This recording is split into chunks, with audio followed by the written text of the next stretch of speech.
Hello, I'm Tim Krul. Welcome to Norwich City Central. Hello everybody, Lewis, Norwich City Central. I hope you're all doing well. This is a massive week for Norwich City Football Club. Norwich City in the quarter-finals of the FA Cup for the first time in 28 years. But on Wednesday night, they play Everton and it really feels like last chance saloon now for Norwich City. And this is a must-win game. If they don't win, it probably spells relegation. I'd love to hear your thoughts down below on the predicted team. And if you do enjoy the video, please hit the like button. Let's see if we can get to 50 likes. And subscribe to the channel if you're new. As you can see from the table, results went relatively okay with Bournemouth losing and Aston Villa losing to Chelsea. The one result which didn't really go our way was Brighton beating Arsenal. You'd probably say that Brighton are out of the kind of relegation picture now.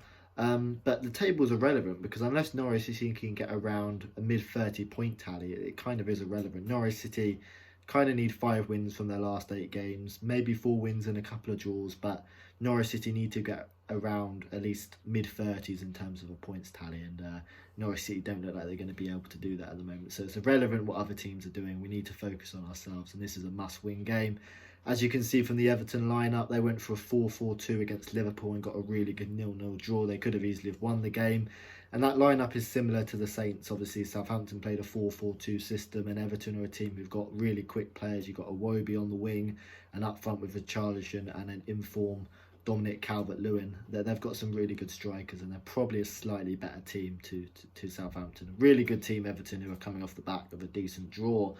And yeah, similar to Southampton, they'll be good on the counter attack. They've got a lot of pace in behind, and Norwich City are going to have to be wary of that and going to have to probably sit a lot deeper and keep a far better shape than what we did against Southampton. As I said, I'd love to hear your team and your thoughts for this game down below. Is this a must-win game for Norwich City? If Norwich City fail to win, is that relegation confirmed for them? In goal, Tim Krul was kind of the only, well, I'd say was the only Norwich City player who could really hold his head high. It was just a really bad performance against Southampton, which lacked shape and which lacked just 100% effort, which is disappointing. I mean, I always take the example of Liverpool on the opening day of the season when Norwich City were 4-0 down at half-time. Realistically, we could have gone on to lose that game 7 or 8-0 at half-time. Okay, it was 4-1, but Norwich City were in a really bad situation at half-time on the opening day of the season. But I felt happy because we were putting in 100% effort.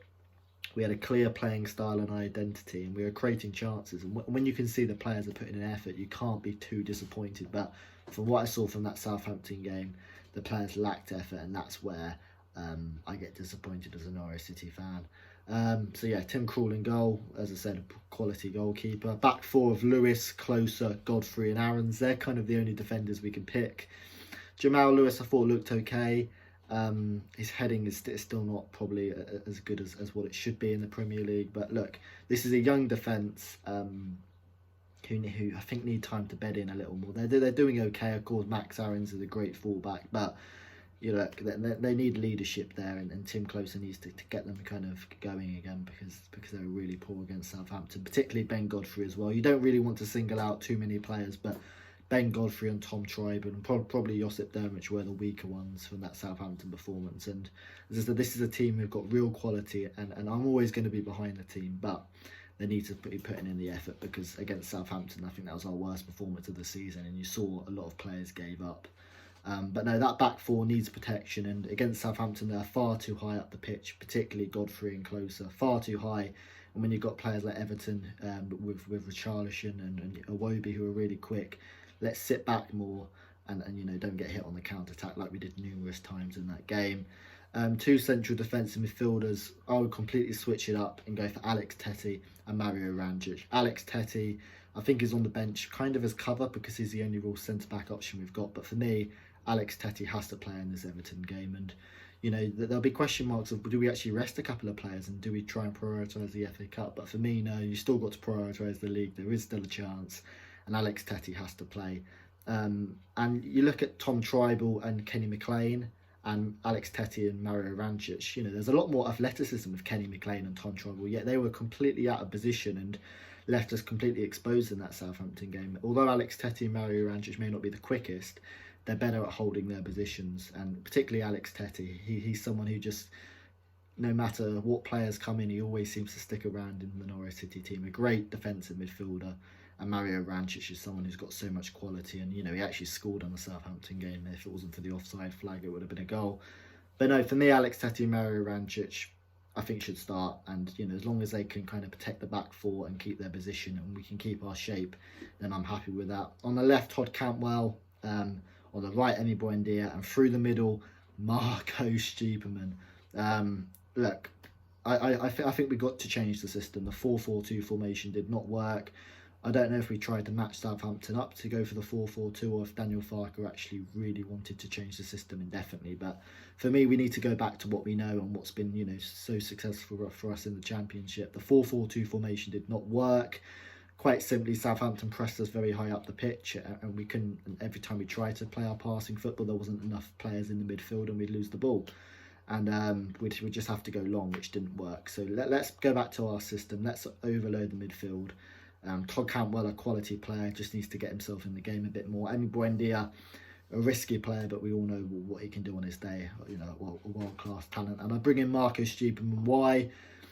Look, in the Championship, Marcus Stiepermann and Teemu Pukki was a fantastic duo. Marcus Stiepermann's physical play, he can hold up the ball, and it means Pukki can, make intelligent runs off the striker. I think Pukki works better with Stiepermann, and if Norwich City want to have any hope of staying up, Teemu Pukki needs to be in form, and I think Teemu Pukki and Marcus Stiepermann will work well the best. It's what we've seen in the Championship and at the start of the Premier League. And I think Stiepermann could have a part to play, and if we do get the ball outside the area, he can certainly hit a strike. And Norwich City, with players like Mario Rancic and Marcus Stiepermann, we need players who, it's not always going to be pretty, and we're not always going to be able to walk the ball in the net. We need to have players, from range who can score goals, and that's what they can do. And Pukki up front, it's not been working out for him recently, but he's still, out of all the bottom six strikers, you'd probably say he's still the best striker we've got, and the best striker down there. Yeah, I'm sure as soon as he can get one open play goal, his last open play goal was against Leicester in December, but as soon as he can get one open play goal, I think the Pukki party will be back. So that is the team I would pick. I think we should go back to our 4-2-3-1 formation, which has worked so well for us in the Championship. 4-4-2 formation did not work. I don't think Josip Drmic had that much of an impact, and I think with the 4-2-3-1 we can overload the midfield better, and bringing in someone like Marcus Stiepermann and Mario Rancic, these are players who can shoot from range and deserve an opportunity, I think, because the likes of Tribal and others haven't shown that they've got it. So that would be the team I'd pick. To beat Everton, as I said, we need to definitely learn from Southampton and sit back more, keep our shape, and to defend more as a team and just put in 100% effort. And I believe that's the team which could do it. I did ask you guys what you thought went wrong in our 3-0 loss to Southampton on Instagram, so I will leave the socials in the description if you want to follow me on Instagram and Twitter.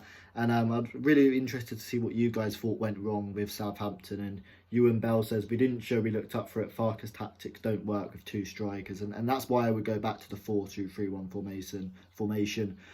We lost something in midfield. We lost cohesion in midfield, and we lost the ability to pass it through the thirds with two strikers. So that's why I think you have to go back to the 4-2-3-1 formation, and a player like Marcus Stiepermann is someone who can connect the play up and offer something a little bit different. So yeah, I would drop Josip Drmic and bring in a new central attacking midfielder.